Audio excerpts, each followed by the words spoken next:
is. Now you are all aware that the recording has started. Anyone who wishes, other than the candidates, to turn off their screen, they are welcome to do so.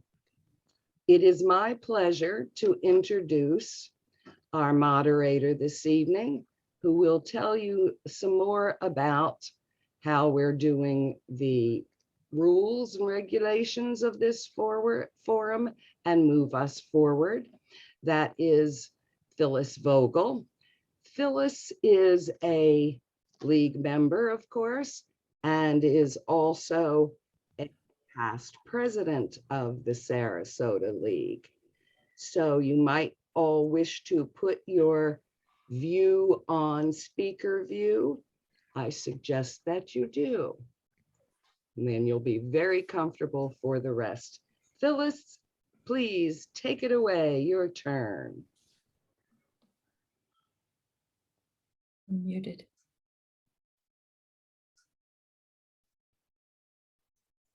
She's muted.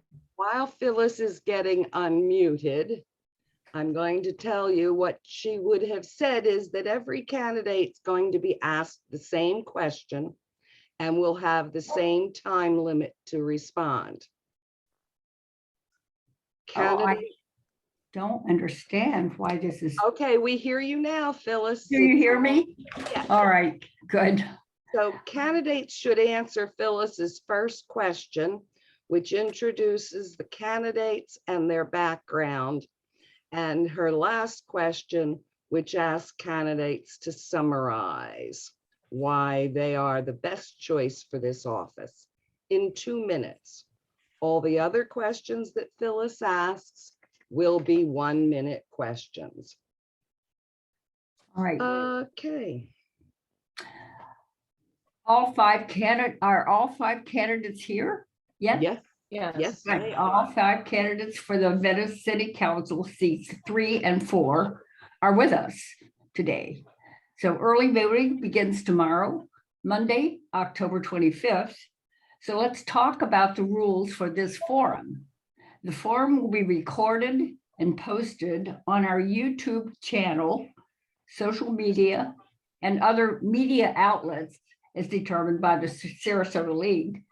The recording is the property of the Sarasota League, with written permission must be sought for the use of the video, and the video may not be edited or altered from its original form. Every candidate will be asked the same question, and all will have the same time limit to respond. Candidates should answer my first question, which asks you to summarize why you're the best choice for the office in 2 minutes, and all other questions will be answered in 1 minute. Our Zoom leader will assist candidates with mute and unmute as needed, and the audience must be muted. I will alternate which candidate begins answering my questions and change the rotation of candidates so that no one candidate always goes first or follows another. So questions were developed by the League of Women Voters of Sarasota County and submitted in advance to the voters, to the participants. The League of Women Voters of Sarasota County is committed to the principles of open democratic debate and respect for others, even when there's disagreement about public policy and issues. This forum will be conducted without rebuttal. We thank each of the candidates for being with us today. We ask all forum candidates to speak only for themselves, not to provide information about or insight into other opponents. And we look to candidates to help us understand their policy positions, problem-solving skills, and values so that we can make better choices as informed voters. And now let us begin. So the first candidate we introduce is Helen Moore. And Helen is the only incumbent and is running for a second term. She is a realtor with Michael Sanders Company. She has lived in Venice since 1990. Helen, tell us how you are qualified for this seat and why are you running for the seat 3 on Venice Council? Hi, I am running for reelection because my term is up. We have a strong, mostly strong council right now and need to continue policies of work, much work to be done that has already started. I'm the only candidate who has actually done any kind of work with the city, either as a volunteer or as an elected official. I was previously on the Planning Commission for 5 years. I've been on various other boards and commissions with the city, in addition to a lot of other business community involvement since the day I got here, basically in 1990, and other not-for-profits that do so much contribution to our town. I have a depth of knowledge, I have experience, and experience plus knowledge equals the ability to successfully navigate all of the layers of ordinance, law, negotiations, what may or may not be done, and knowing the difference. That's why I'm running. Thank you, Helen. The second candidate for seat 3 is Sandy Sibster. Sandy grew up in Florida, then moved to Venice 22 years ago with her husband, who was an award-winning retired state trooper. She has 2 grown children who I believe live here in the area.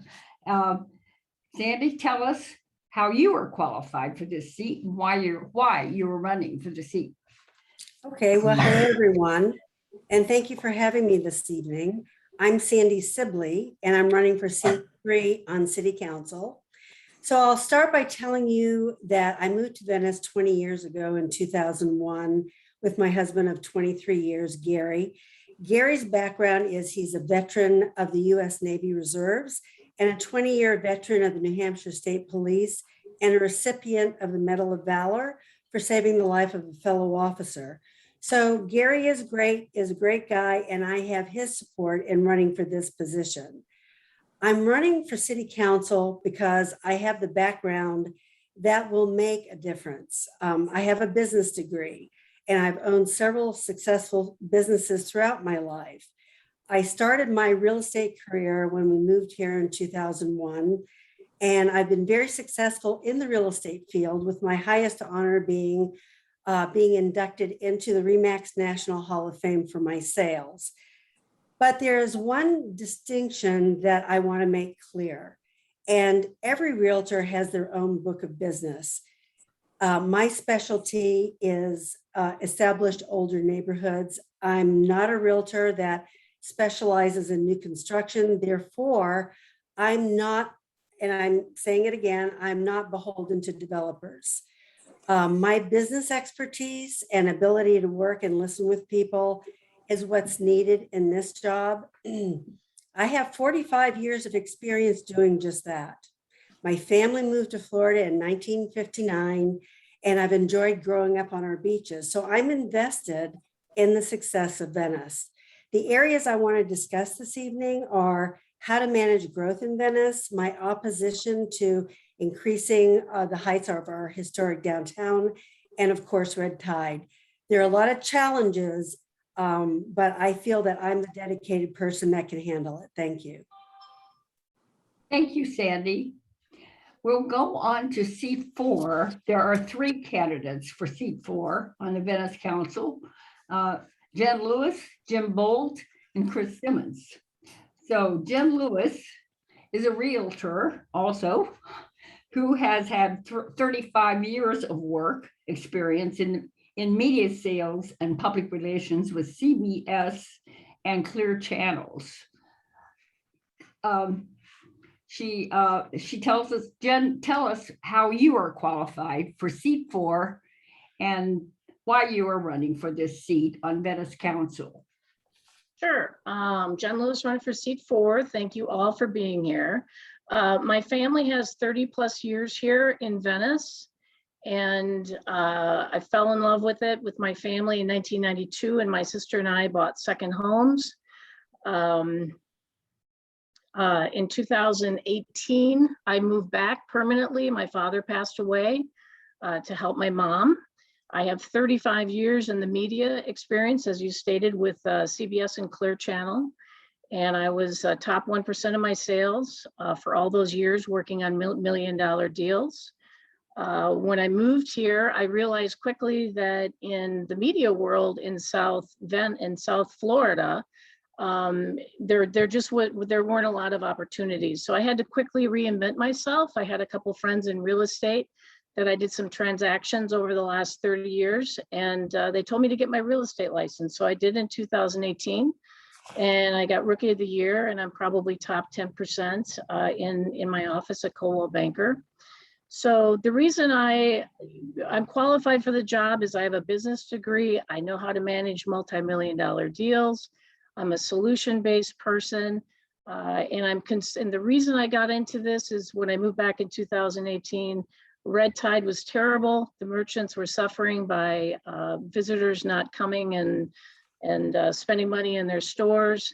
I saw the landscape of downtown Venice changing dramatically with a lot of the historical homes being torn down and McMansions being put on postage stamp size lots. So I'm just concerned what the future is going to be 30 years from now if we don't slow down the growth on that. So I'm hoping that you'll vote for me on seat 4. I'm a solution-based person, and I'll listen and be your voice. Thank you, Jen. Thank you. You're welcome. Jim Lewis is also, or not Jim Lewis, I'm sorry, Jim Bolt is a businessman, having owned and operated 5 businesses. Jim, tell us how you are qualified for seat 4 and why you're running for this seat on Venice Council. Thank you. Good evening, everyone. Thank you for the time this evening. It's always a pleasure. As has just been said, I am a recently retired business owner, have owned 5 businesses through my career, and it's been in 4 different types of industries. So with that uniqueness, I think the diversity of what I'm doing, what I've done in my career, I think fits nicely into what the council does, because as we see the council's agenda every 2 weeks, it is rather diverse. My wife's family has been here since 1971. My wife and I bought our home here in 2010. We were actually in the same home that her grandparents bought in 1971, with a few alterations, of course. But we moved here permanently in 2018 after we sold the second to last business that we had in Atlanta. So I think that my background fits nicely in what the job is. I've learned an awful lot about our city in a short period of time, and we should be very, very proud of what we have here in Venice. For a small town, we have a wonderful group of people. We have some smart people that are working in the city, and really advanced thinking is what's going on right now, and I'd like to be a part of that moving forward. So that is why I'm running for seat 4. Thank you, Jim. Thank you. Chris Simmons is a retired lieutenant colonel from the Army and Army Reserves who saw combat in Grenada, Iraq, and Afghanistan. He has turned his attention to water conservation. So Chris, tell us how you are qualified for this seat and why you are running for it. Well, I spent most of my life in public service, as you pointed out, in the Army and then the Defense Intelligence Agency, before being elected twice to state office for environmental issues. Upon retiring, my wife and I returned to Florida, where my ancestors first settled about 270 years ago. And I got appointed to the county's Environmentally Sensitive Land Oversight Committee and created the National Wildlife Federation's affiliate here called Venice Naturally.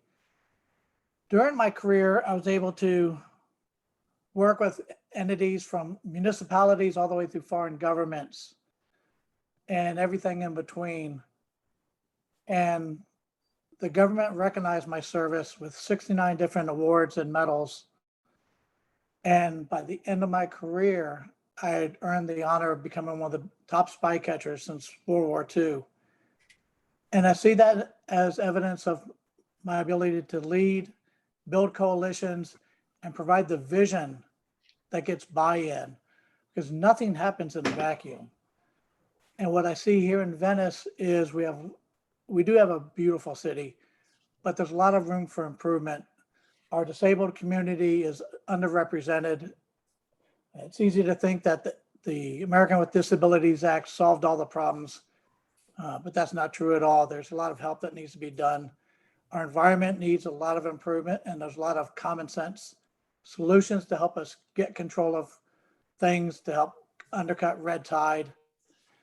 And our historical preservation, there are some easy solutions. One we recently talked about called the certified local governments, which would get us access to free technical assistance grants to help keep Venice unique. And it's those kind of issues that brought me to run. While we live in a great community, there's a lot of room for improvement, and I think I have the team building skills to help make that happen. Thank you, Chris. Thank you.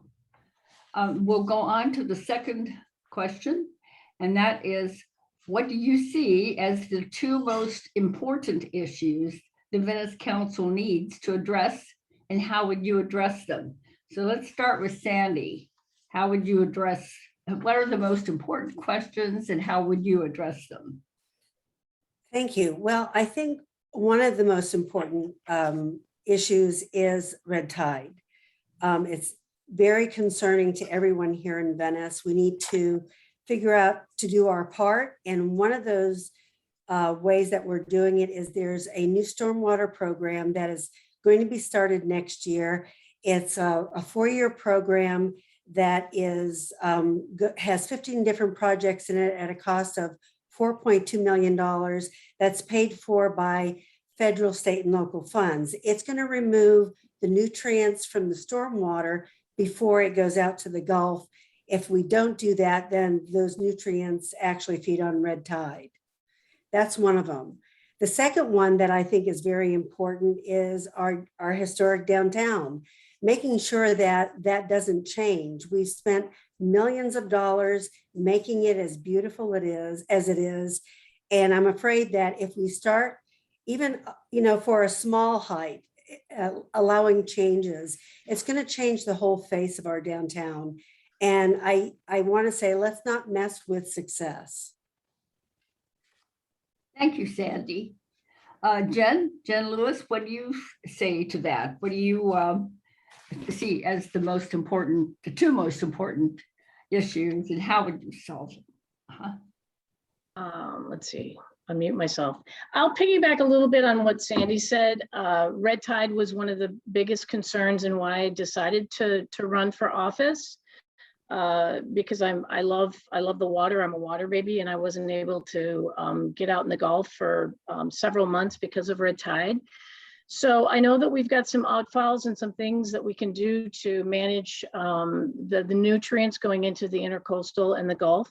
But I kind of have a bigger idea too with South Venice and some of the septic systems that are antiquated there, maybe getting state, county, and city, some sort of coalition together to maybe get some grants or funds to help those homes go on to public utilities with sewer and water.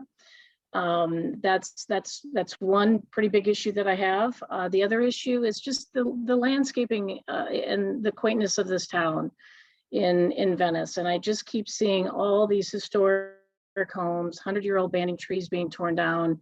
And I see that I want to kind of slow down the growth.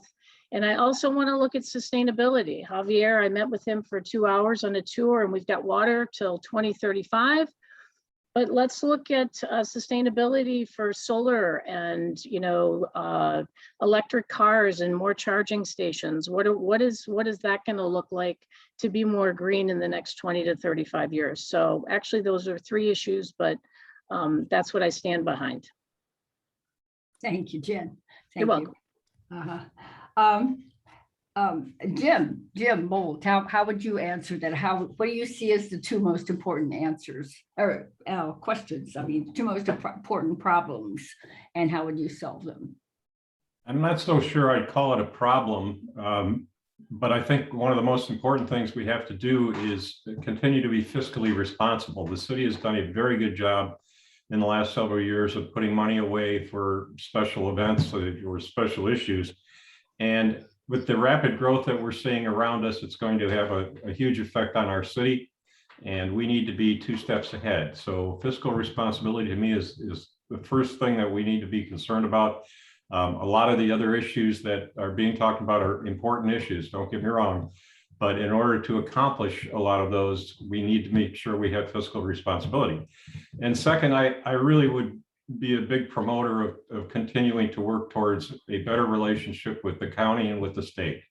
I think it is very, very important to our little town of Venice to have that relationship, because unfortunately, altogether too often, either the state or the county has the purse strings, and it impedes our ability to do some of the things that we'd like to do. Very good. Thank you very much.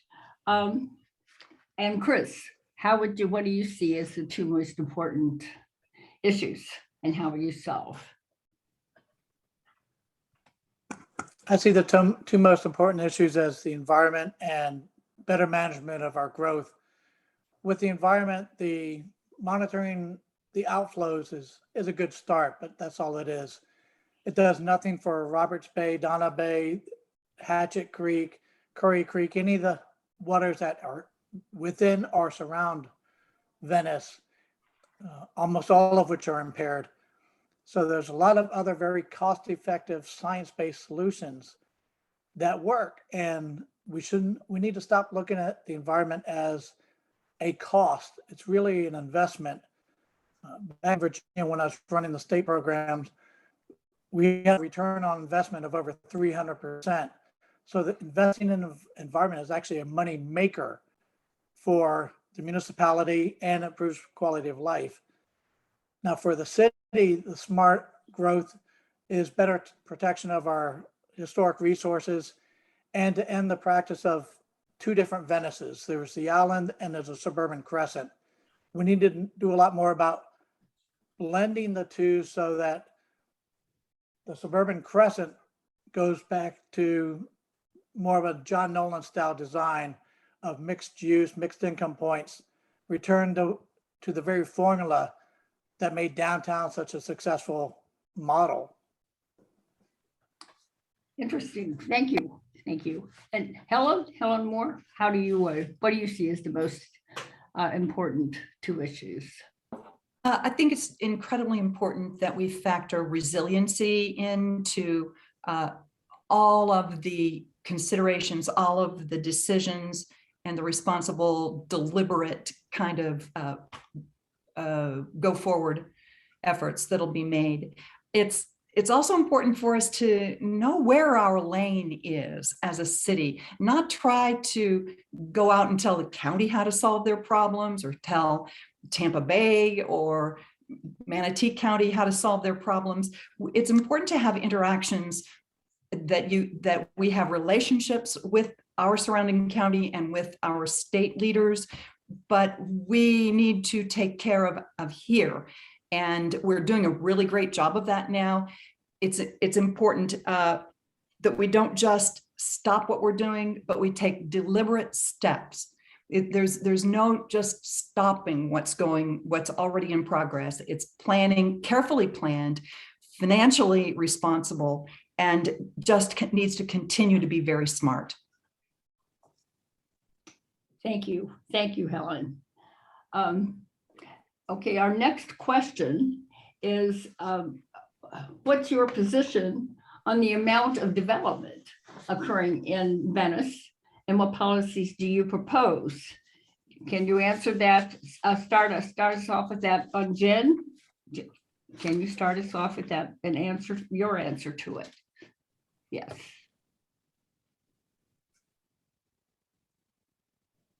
I have to unmute myself. Yeah, Sorry. okay, good. So we've got, we're a right to build state.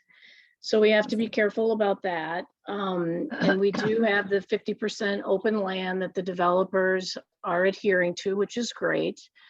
But, I would like to just, I'd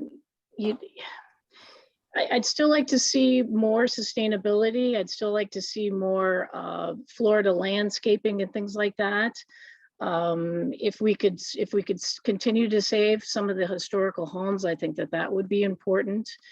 But sustainability to me is a big deal with growth, and it's how we can't stop growth. It's going to come in because it is a right to build state, but we can monitor it. We can make sure that they're doing things that are appealing to the eye on the 50% of the open space that the developers are utilizing.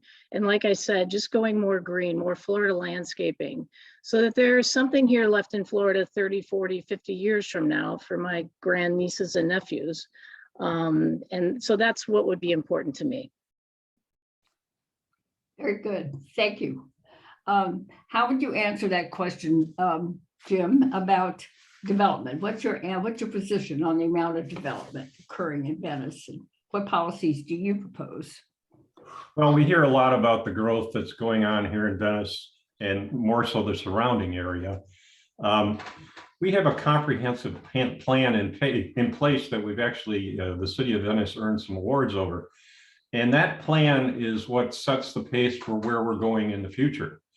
And right now, everything that is out there being built fits within the comprehensive plan and the land development regulations. So it's something that we can't really stop. We would have to change the outlook of the comprehensive plan.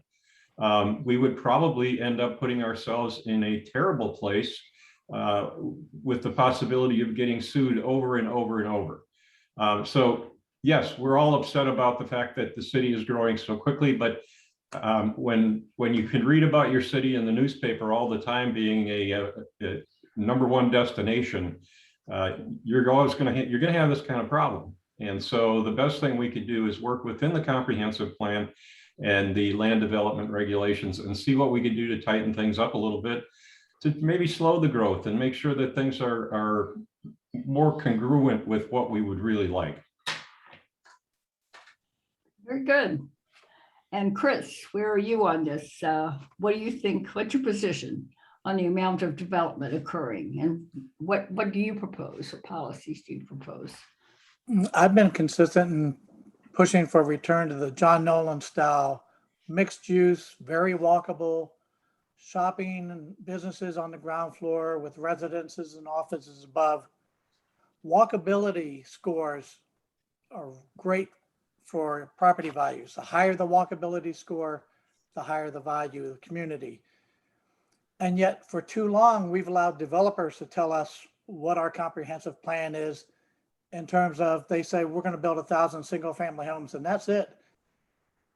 What we should do is expect more and demand more from them, ask them and encourage them, and bring in builders, invite them here that will do mixed use, set aside open space, set aside for mixed price points, the mixed use throughout, everything everybody loves about downtown Venice, which is why they come here. They love the downtown. You can market that and replicate that kind of success in our subdivisions, and it would make better, more efficient use of our land and improve everyone's quality of life. Very good. Helen, where are you on development? How do you see the issue, and what would you do about it? Just about every possible even lot, let alone acre of Venice, does have a plan, and it has a zoning use, it has density, future land use elements to it that are already planned, and future use of anything that's vacant and unimproved, or is already has improvements and wants to change those, has to fit within those guidelines.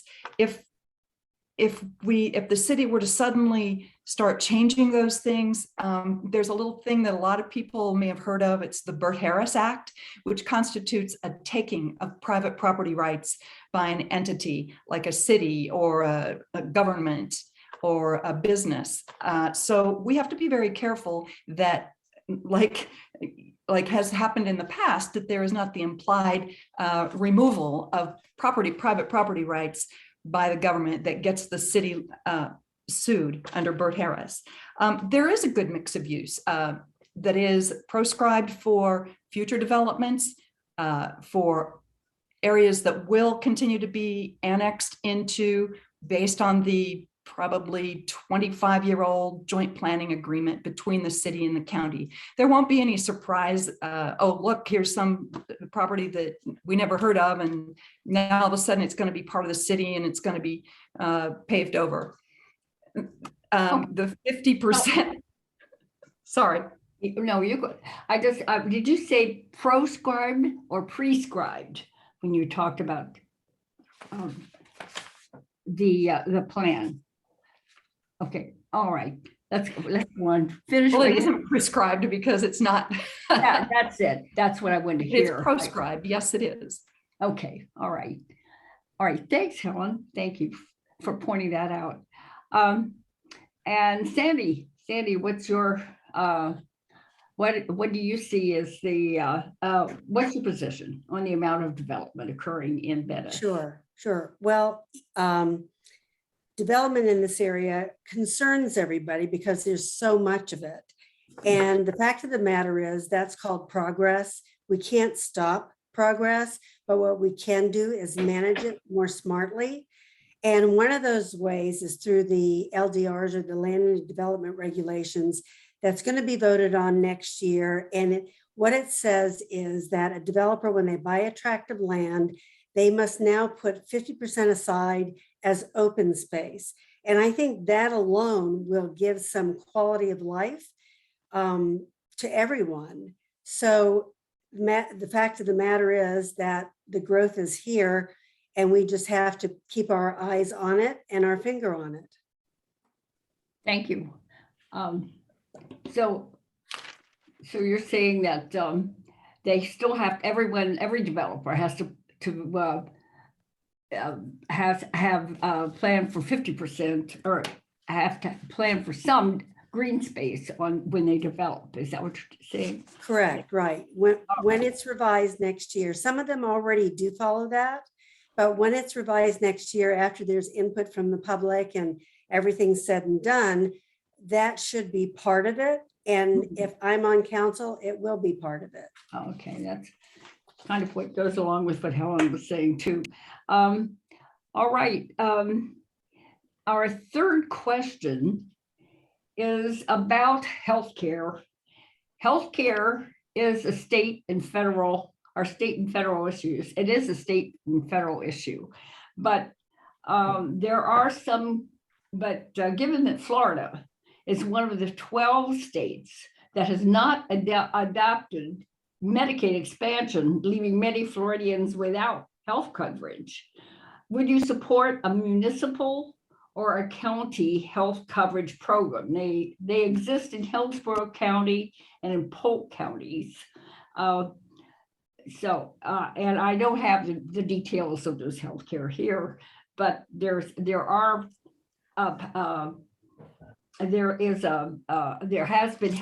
happened. So what do you think about healthcare here in Venice? How does it affect us? And what can we do? What, if anything, can we do about it?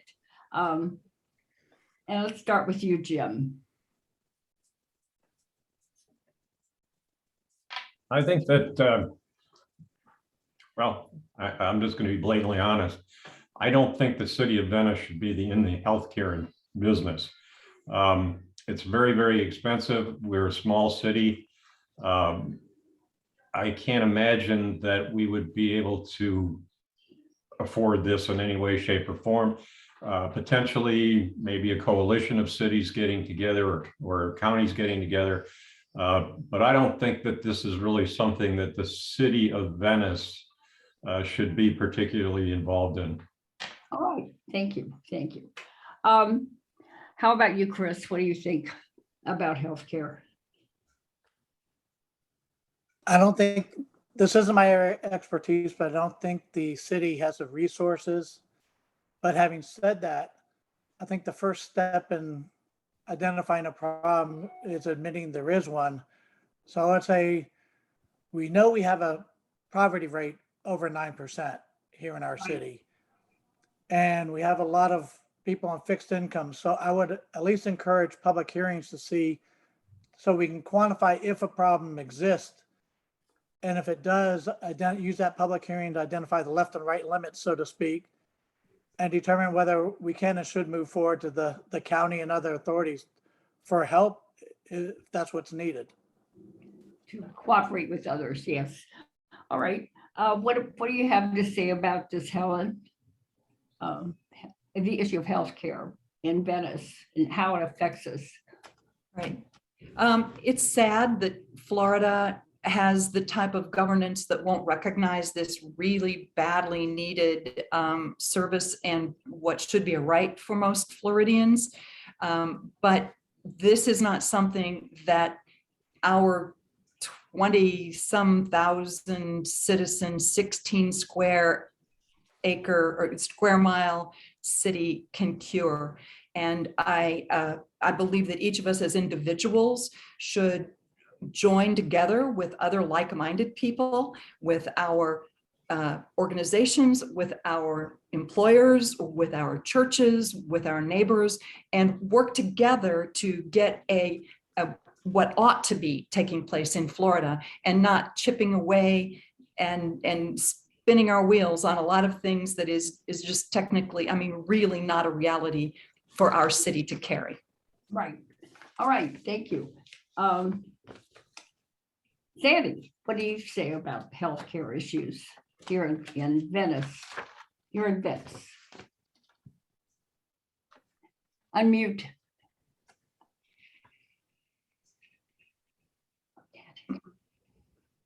Sandy, I can't hear you.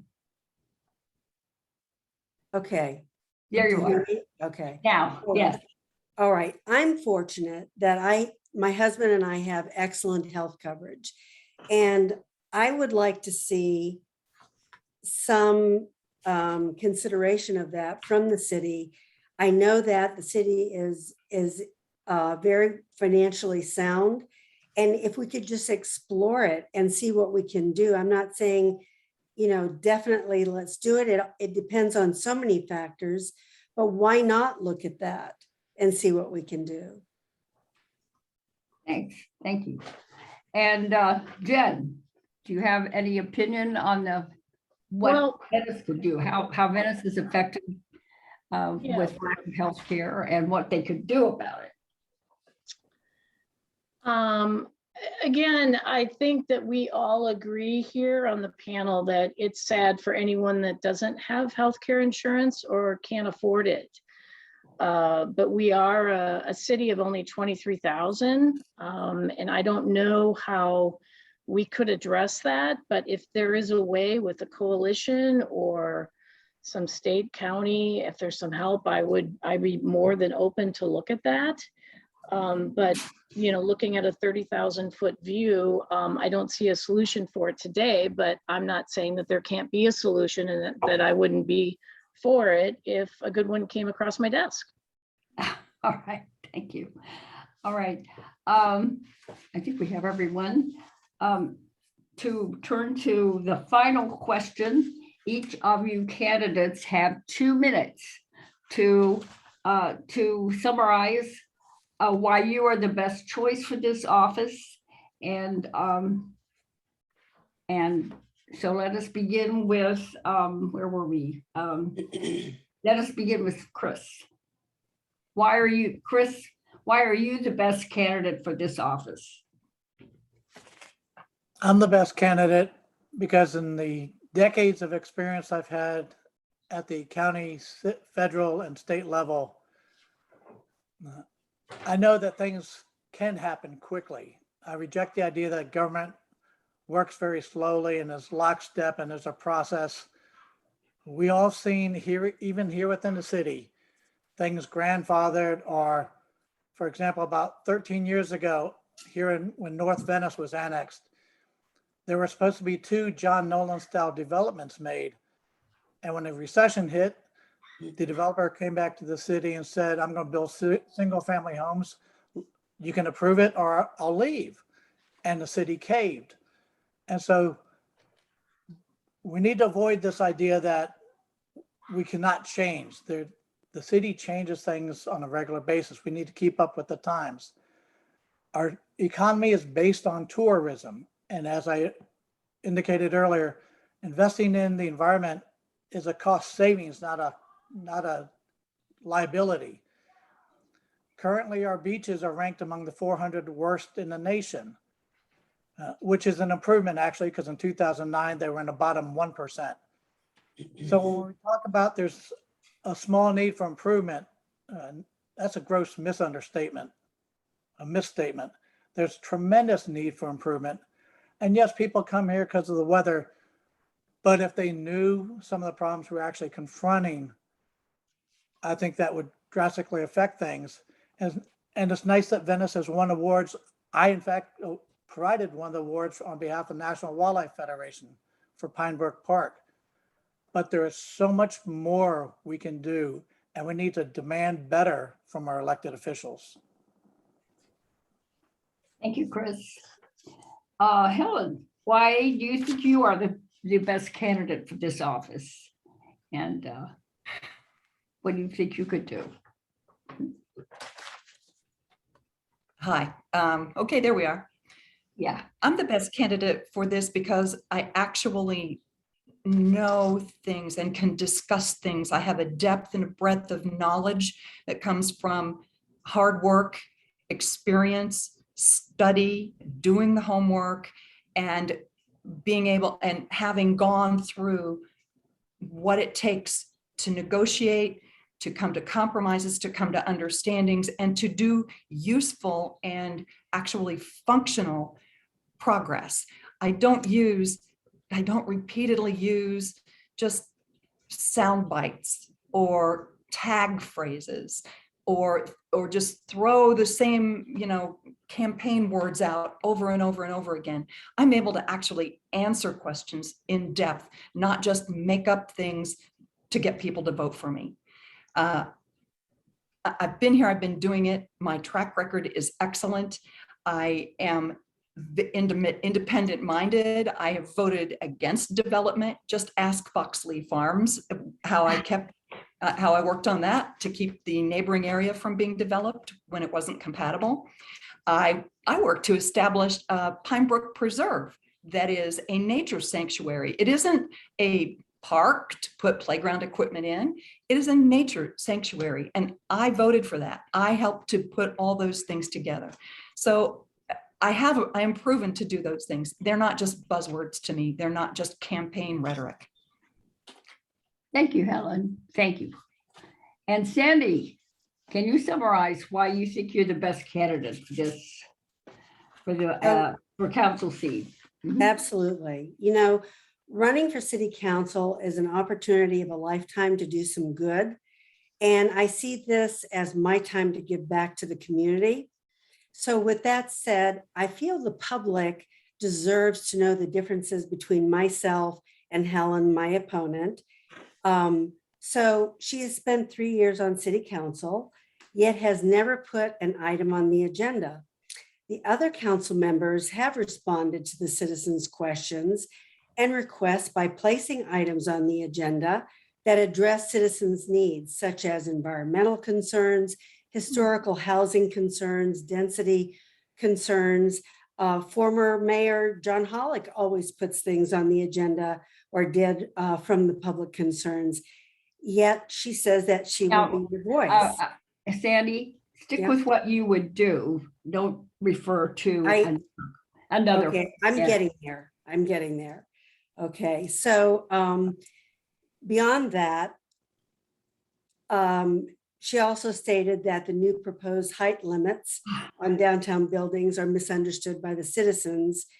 Yet after listening to the residents, and reading the letters to the editors, I don't believe that the citizens have been misunderstood. She states this, that the building heights are just a Sandy, few stick inches. with what you would do. Stick with what you would do, not what she has done, what another Okay. candidate has not done. Stick with what you would do. Well, if elected, I will listen to the public. I'll protect environmental sensitive land, such as the woods on Border Road that were actually clear cut. They were, it was voted that they were annexed in and then they were clear cut. That is not a good thing. I'll protect historical buildings and height limits on the downtown area. I'll respond to affordable housing needs, and I'll address your needs and questions by placing your issues on the agenda. Just being on the planning commission or being on council, may not necessarily be a good thing. So if elected, I will be your voice. Thank you, Sandy. Thank you. Okay, Jim, Bolt, summarize for us why you think you're the best candidate for this council seat. Sure, thank you. What people might not realize, I think they do at this point, but the city has a budget for the next fiscal year of about $113 million. That is not a small amount of money, and management of that is imperative. We have a lot of people on fixed income that live in this city. The average age is over 69 years old. We have to make sure that we keep our tax base nice and level, that we're not seeing spikes because of this project or that project. It's going to be really, really important moving forward. I think my background is such that it's diverse enough to understand and contribute to what's going on the council. I think a lot of it has to do with common sense management as well. I love to learn things, which is why I ended up in 4 different industries over the course of my career. And this is no different. I have enjoyed learning by meeting with all these city people and just getting up to speed on where we are at. So because of all of that and just my diverse background, I think I would be a very good councilman, and hopefully I can get elected. Thank you. And Chris, where are you on this, on how you feel on how you would be the best candidate? I believe you started off with me. Oh, I'm sorry, I did. All right, where are we? You're with me, you're with Jen. Oh, sorry, Jen. Get I'm the in there last and one. tell us why you would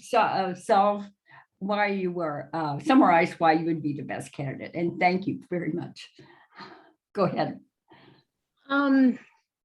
Well, my family, like I said, has been here for 30 years. I have a passion for this town and I want to keep it quaint. I want to keep the growth slow. I believe that I would be great on city council because, again, I think we're great with water for the next till 2035, but I'd like us to be sustainable in other areas. And I think I would be great at that. I've got certainly a 4-year, I've got, a business degree. I've been in top 1% of my sales with Clear Channel and CBS. I've worked on $1 million deals. I'm a solution-based person. I've worked on balance sheets. So I'm great with people.